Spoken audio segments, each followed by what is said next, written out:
Bienvenue sur les messages de Stéphanie. Aujourd'hui, on se retrouve pour votre vidéo mensuelle. Je vous souhaite à tous une bonne écoute.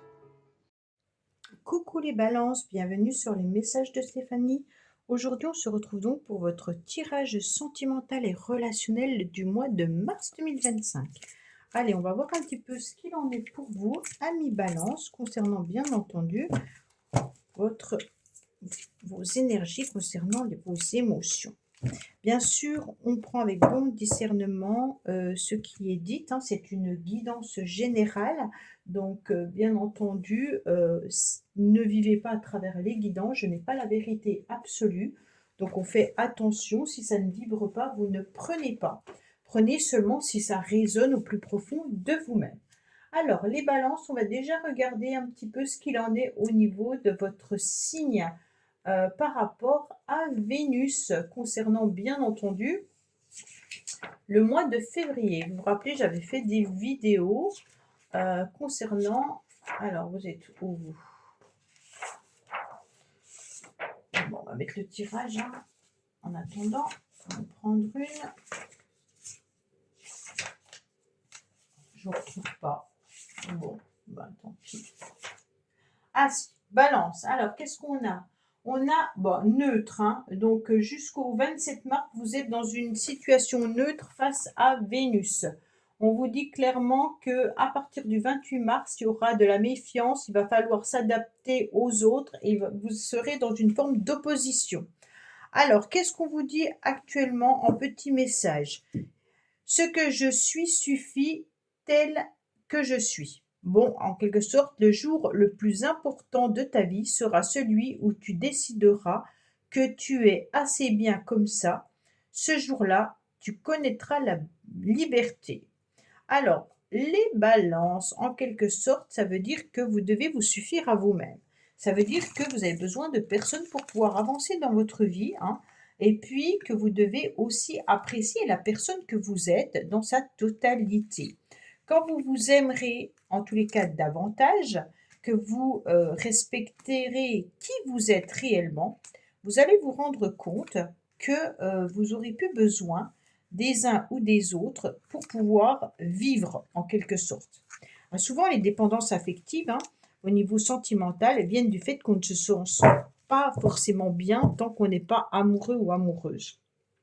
Ou qu'on se sent un petit peu perdu dès qu'il n'y a pas quelqu'un vers qui on peut tout confier.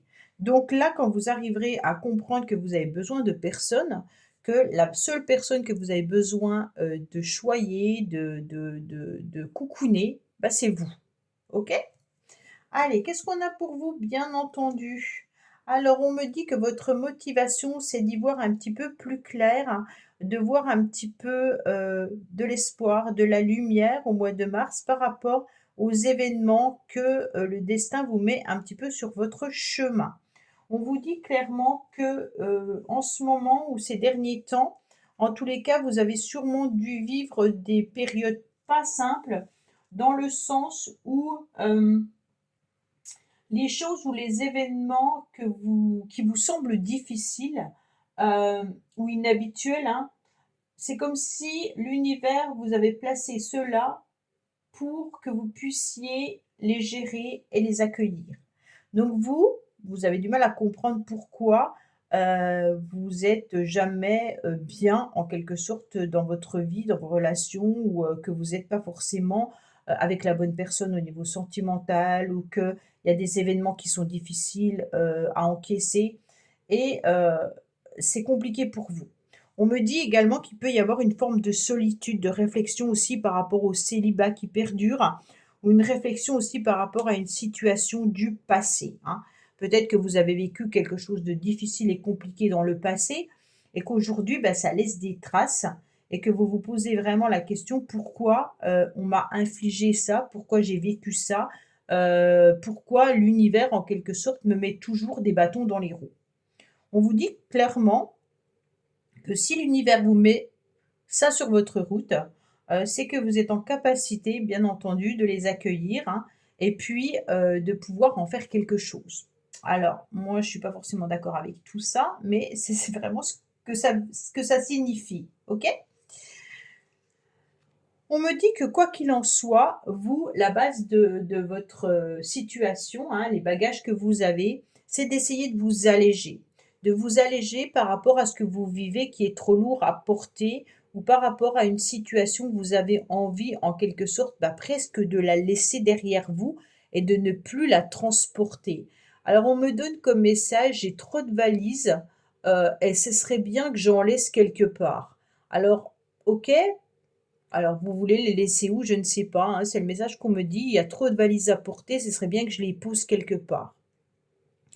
Pour moi, on est en train, de s'alléger des émotions. On s'allège aussi de ce qu'on a vécu, hein. Et puis ce qui est intéressant, c'est que, OK, on est en train de se disperser, mais c'est pas grave. En quelque sorte, les énergies qui vous permettent de vous disperser, vous permettent de prendre en quelque sorte du bon temps, de ne plus prendre trop les choses à cœur, les choses au sérieux. On me dit clairement que vous avez eu le courage, la force de pouvoir avancer et que aujourd'hui vous avez compris que de vivre avec moins de ressenti, moins d'émotions, moins d'obligations, c'est presque mieux, hein. On est aussi sur, la nouveauté, la réflexion, les nouvelles expériences, donc c'est comme si vous vous cherchiez dans ces nouvelles relations. Alors elles peuvent être amicales, hein, elles peuvent être sentimentales, mais on sent qu'il y a besoin de mettre un petit peu de nouveauté dans votre vie pour justement alléger ce qui a été trop difficile pendant un certain temps. Pour moi, vous avez besoin surtout aussi de ressentir entièrement des émotions au niveau corporel. J'ai l'impression que là, votre corps, il a besoin de se régénérer, il a besoin de se ressourcer et puis il a besoin, de papillonner, hein, au niveau émotionnel, au niveau, corporel. Comme si on devait ressentir quelque chose pour savoir que ce corps, il existait encore, hein. On est vraiment sur, ce serait bien que je rencontre quelqu'un qui me fasse à nouveau vibrer pour pouvoir ressentir des émotions. Et ça peut être aussi, même si vous êtes avec quelqu'un, que vous avez peut-être vécu des choses douloureuses, vous êtes en train de dire: «Ce serait bien qu'on redémarre quelque chose de nouveau, mais qui nous fasse du bien, à tous les 2 en nous allégeant de nos difficultés». Qu'est-ce qu'on vous met, bien entendu, sur votre passage? Ah, l'univers ne vous facilite pas la tâche en vous mettant, bien entendu, de l'instabilité. On est vraiment sur une émotion où aujourd'hui je m'allège et puis demain je repense à toutes ces valises que j'ai sur le dos. Et puis, ce serait quand même bien que je les laisse un petit peu quelque part. Mais où c'est que je peux les laisser? Et puis, en quelque sorte, ben, on les reprend, hein, et puis on refait un petit bout de chemin avec. Et on se rend compte que ça pèse de plus en plus lourd sur son dos et on voudrait à nouveau les laisser. Donc on est sur ce schéma-là. Et j'ai l'impression que ça peut être aussi familial, hein. Là, on est en train de me parler aussi de certaines personnes qui ont peut-être vécu, avec, des personnes orgueilleuses, qui n'arrivent pas non plus, à pouvoir enlever, cette autorité ou alors cet orgueil des autres, hein. Peut-être que la famille a joué un rôle important à un moment donné. Donc là, on est vraiment sur des émotions qui peuvent être difficiles à gérer. Qu'est-ce que vous avez eu dans le passé? Vous avez surtout ressenti à un moment donné un traumatisme de rejet, d'accord? Donc ce traumatisme de rejet, il est dur parce que c'est comme si quand vous étiez enfant, on vous avait peut-être pas apporté ce que vous souhaitiez, d'accord? Donc cette blessure de rejet, elle représente en tous les cas quelqu'un qui a été repoussé. Peut-être, comme si vous étiez le vilain petit canard en quelque sorte. Mais ça peut être aussi, l'idée d'être rejeté au niveau sentimental, hein. Alors c'est souvent lié à l'angoisse de séparation, peut-être aussi avec la mère, hein. Alors quand je parle de la mère, ça peut être aussi vous en tant que mère, vous êtes peut-être rejeté par rapport à vos enfants, peut-être que vous êtes rejeté aussi, par votre propre mère, hein, ou alors que vous êtes rejeté en tant que femme, hein. Et puis on vous dit que vous avez dû souffrir émotionnellement en tous les cas et que ça vous a fragilisé parce que vous n'avez jamais pu montrer ce que vous étiez capable de montrer. Donc, en tous les cas, vous n'avez pas été à la hauteur, hein. Et vous vous jugez sévèrement les balances par rapport aux autres, comme si les autres étaient mieux que vous. Alors que justement, on vous dit quand vous apprendrez à vous aimer davantage, vous vous suffirez à vous-même. D'accord? Donc pour moi, il y a vraiment l'idée de guérir de cet état-là, et puis soit en exprimant qui vous êtes, en mettant vraiment par écrit la belle personne que vous êtes, qu'est-ce que vous aimez chez vous, hein. Donc peut-être qu'il y a l'état de guérison qui peut se faire par la communication, par l'écriture, pour atténuer ce traumatisme, hein.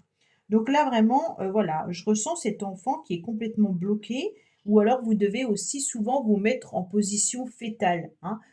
Donc, quand vous vous couchez, peut-être que vous vous mettez dans cette position de l'enfant comme quand il est dans le ventre de sa mère. Alors, on me dit qu'il peut y avoir l'idée aussi de se réconcilier, avec soi-même, se réconcilier aussi avec quelqu'un. Peut-être que vous êtes aussi dans une relation sentimentale où il y a des hauts et des bas, il y a peut-être eu des réconciliations et maintenant vous êtes dans une instabilité. Peut-être que l'autre personne vous rejette ou alors vous rejetez l'autre personne. On est dans des schémas répétitifs, d'accord?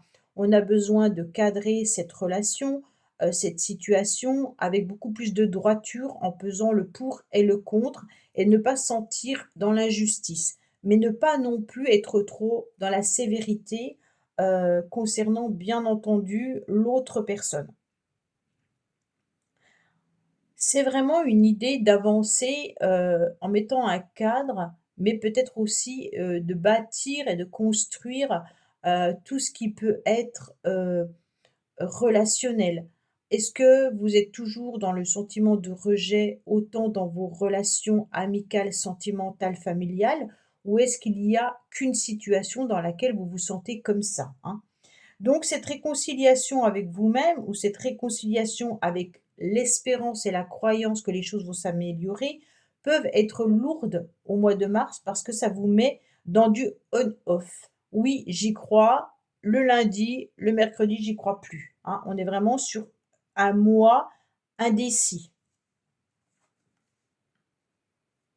Alors, il y a quand même des échanges pour moi, les balances, avec quelqu'un, qui justement peut provoquer ces émotions, de colère, de contrariété, de rejet. Parce que est-ce qu'il y a réellement, une réciprocité au niveau des échanges avec quelqu'un? Est-ce que avec votre partenaire, si vous êtes en couple, les sentiments sont réciproques?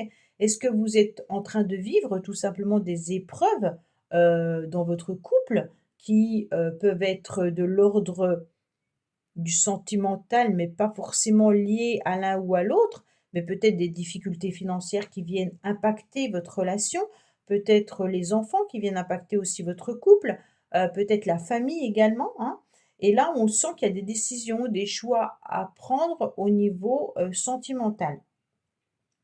On me dit que ça met vraiment, de l'insécurité, de l'instabilité, bien entendu, dans les émotions, mais dans l'amour qu'on pourrait avoir pour l'autre.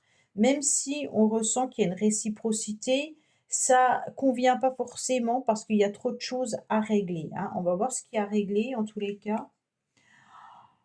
Il y a quelqu'un qui est qui pense qu'à soi. Alors, je ne sais pas qui pense qu'à soi, hein, mais en tous les cas, il y a une personne qui ramène, beaucoup à elle, ce qui ne va pas, ce qui ne convient pas, tout ce qu'elle dit ou tout ce qu'elle fait ou tout ce qu'elle pense, a plus de valeur, bien entendu, que ce que font les autres, hein. Donc là, on est vraiment sur une décision et un choix, au niveau des sentiments, à essayer de comprendre pourquoi l'autre, est plus grand que vous. Ou est-ce que vous, vous êtes plus grand que l'autre, hein? Donc, attention au moi-je. Peut-être que justement vous êtes tout à l'heure je vous ai parlé d'orgueil, peut-être qu'il y a quelqu'un autour de vous qui, a pris un petit peu trop de place ou alors, pense que tout ce que cette personne fait ou ce qu'elle dit a plus de valeur que ce que vous, vous faites ou vous dites, d'accord? Donc là, c'est un petit peu compliqué pour la relation, la relation, il y a quelqu'un qui écrase l'autre, hein. Alors on me dit que vous allez vous détacher malgré tout de tout ça, qu'il est intéressant, de lâcher prise bien entendu, hein, et puis de recadrer bien sûr toute forme de dualité ou alors toute forme de complémentarité également. Pour vous sentir mieux, dans ce couple ou dans cette relation, il est intéressant de recadrer la situation et la relation tout en étant,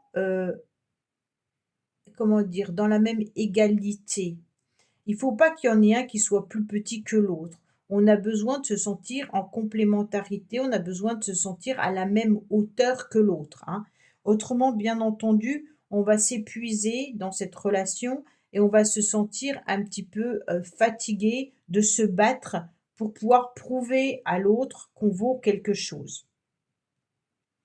Et bien sûr, si vous vous sentez dans une forme de rejet, hein, bien entendu, automatiquement, vous allez devenir cet enfant, qui est tout petit, par rapport à cet adulte, qui va, diriger. Donc même si vous êtes les 2 adultes, vous êtes face à une personne qui vous considère comme un enfant, hein, et vous n'êtes plus, en tous les cas, un enfant.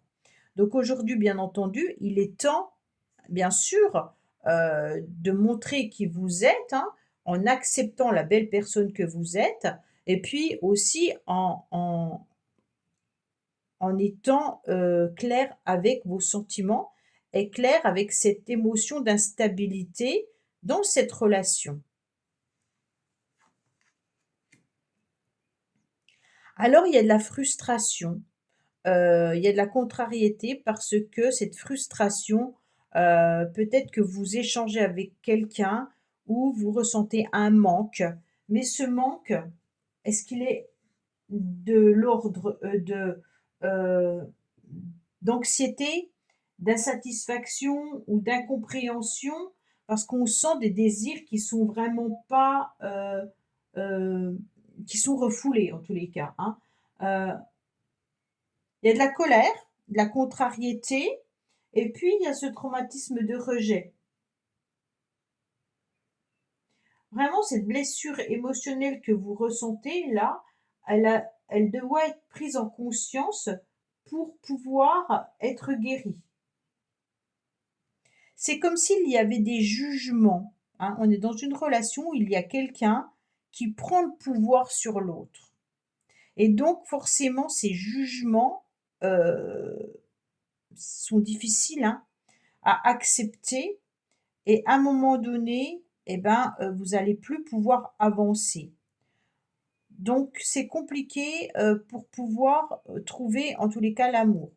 Il se peut que vous n'arriviez pas justement à rencontrer quelqu'un sentimentalement parce que vous avez vécu cette histoire-là à un moment donné de votre vie et que c'est resté en tous les cas bien ancré en vous et qu'aujourd'hui vous n'avez plus assez confiance en la personne que vous êtes par rapport aux rencontres que vous faites. Et donc, bien entendu, eh ben, même les relations légères, hein, que vous avez envie d'avoir ou que vous avez, ça veut dire, la première rencontre sentimentale avec une nouvelle personne, peut vous sentir justement timide, anxieuse, ne pas savoir comment faire, puisqu'à un moment donné, on a dû, vous écraser. Vous voyez? Donc ça fait le sentiment que vous devez retrouver votre équilibre et montrer qui vous êtes réellement. Donc là, on est vraiment sur un tirage un peu particulier. Pour ceux qui sont dans une réconciliation avec une personne, on a l'impression qu'il y a quelqu'un, qui tire les ficelles par rapport à l'autre, hein. Donc on regarde qui, souhaite la réconciliation et comment, les SMS sont perçus, comment les messages sont perçus et comment, l'autre agit sur vous au niveau du pouvoir, hein. Allez, on va voir au niveau avec l'oracle pastel pour un message complémentaire, supplémentaire ou différent.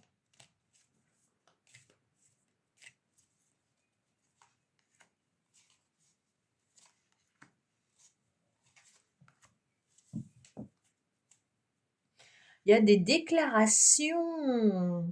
ma déclaration. Elle est belle cette chanson, j'aime bien. Alors, qu'est-ce qu'on entreprend avec cette déclaration? Les chaînes de cœur, on a la complicité et on a l'éloignement. Bon, qu'est-ce qu'on a? Alors, cette déclaration, en quelque sorte, c'est comme si vous aviez envie, un petit peu la réciprocité avec des cœurs là, hein. On a envie, en tous les cas, de déclarer sa flamme, hein. On a envie aussi d'écrire peut-être des mots doux à quelqu'un ou alors on a envie d'exprimer ses sentiments par les mots, par les gestes, avec beaucoup de sincérité et puis une ouverture dans une nouvelle relation ou alors dans une relation existante, hein. C'est une nouvelle étape pour vous, en tous les cas, les balances, avec une déclaration peut-être d'amour ou de vérité qui pourrait bientôt, en tous les cas, arriver, hein. Il pourrait y avoir quelqu'un de proche autour de vous déjà, avec la réconciliation, donc quelqu'un que vous connaissez, hein, bien entendu, qui aurait besoin de clarifier ses intentions envers vous, heu, ou de faire un engagement un peu plus important. Donc ça permettrait bien entendu de pouvoir déclarer ses sentiments, si vous êtes sur une relation peut-être, qui n'a pas encore vraiment démarré. Avec la chaîne de cœur, moi je trouve que c'est une connexion hyper profonde, et sincère, bah, qu'elle soit amoureuse, familiale ou amicale, hein, ça évoque vraiment un soutien mutuel, dans des relations qui sont nourrissantes. Donc vous pourriez être aidé, vous pourriez être soutenu également en ce moment par rapport à, des personnes qui, sont proches de vous et qui comprennent un petit peu vos ressentis, hein. Si vous rencontrez quelqu'un, il peut y avoir l'idée que cette personne vous apporte, émotionnellement dans votre vie quelque chose d'important par sa façon d'être, par ses mots, par ses actes, hein. Il y a une période de rapprochement, en tous les cas, assez proche, avec de l'amour, d'accord? Avec bien entendu ces communications qui sont réciproques, on sent qu'il y a du soutien. C'est un moment favorable pour pouvoir solidifier en tous les cas la relation, si vous êtes avec quelqu'un, bien entendu. Si vous ne connaissez pas la personne, en tous les cas, il va y avoir quelqu'un qui va arriver dans votre vie, hein. Bien entendu, ça peut être aussi, comme je vous l'ai dit, hein, quelqu'un qui vient vous aider par ses mots, donc ça peut être, amical ou familial, hein. On sent que vous n'êtes pas forcément bien et d'un seul coup, ben voilà, les personnes viennent un petit peu, vous apporter à nouveau de la confiance avec cette complicité, hein, et puis, l'humour ou de la compréhension mutuelle, voilà. Donc vous avez des personnes autour de vous qui sont là, qui sont aussi alignées, hein, et qui vous soutiennent. Il y a une période de complicité avec certaines personnes, hein. Ça peut être vraiment avec des personnes proches autour de vous, comme avec, une personne que vous aimez au niveau sentimental. La relation semble devenir un petit peu plus fluide, d'accord? Parce qu'on a envie de partager des moments, sincères, OK? Et d'un seul coup, on retrouve une forme, d'éloignement. Donc bien entendu, ça peut être une personne qui est éloignée au niveau de la distance géographique, hein, bien entendu, hein. Mais ça peut être aussi qu'on a une forme de complicité, puis d'un seul coup, on ne comprend pas pourquoi, on va s'en détacher. Il pourrait y avoir une période de retrait, qui nécessite de clarifier, bien entendu, ses sentiments. Comme si chacun avait besoin un petit peu de se recentrer sur soi-même, hein. Cet éloignement, il est temporaire, donc ça peut être aussi quelqu'un qui est à distance géographique de vous, avec qui vous avez des communications, où il y a des formes de déclaration et à un moment donné, bah, vous vous voyez, puis après il y a de la distance qui se met parce que chacun retourne à ses occupations, hein. Et puis, on a besoin aussi de respirer et puis de réfléchir, redéfinir également où on en est dans cette relation qui est peut-être trop fusionnelle ou trop étouffante également, hein. Ou si quelqu'un prend trop le dessus sur vous, peut-être que vous avez besoin également de respirer. Donc c'est ça qui, ressort dans votre tirage. En tous les cas, soyez la personne que vous devez être, prenez un peu votre pouvoir pour cette déclaration, cette complicité qui pourrait arriver, mais qui pourrait être écrasante par moment. Voilà, amis Balance, bah, écoutez, j'espère que ce tirage vous aura parlé et je vous dis à bientôt sur les messages de Stéphanie. Au revoir. Merci d'avoir écouté les messages de Stéphanie. N'oubliez pas, bien entendu, de liker, vous abonner et commenter. Je vous dis à bientôt pour d'autres vidéos.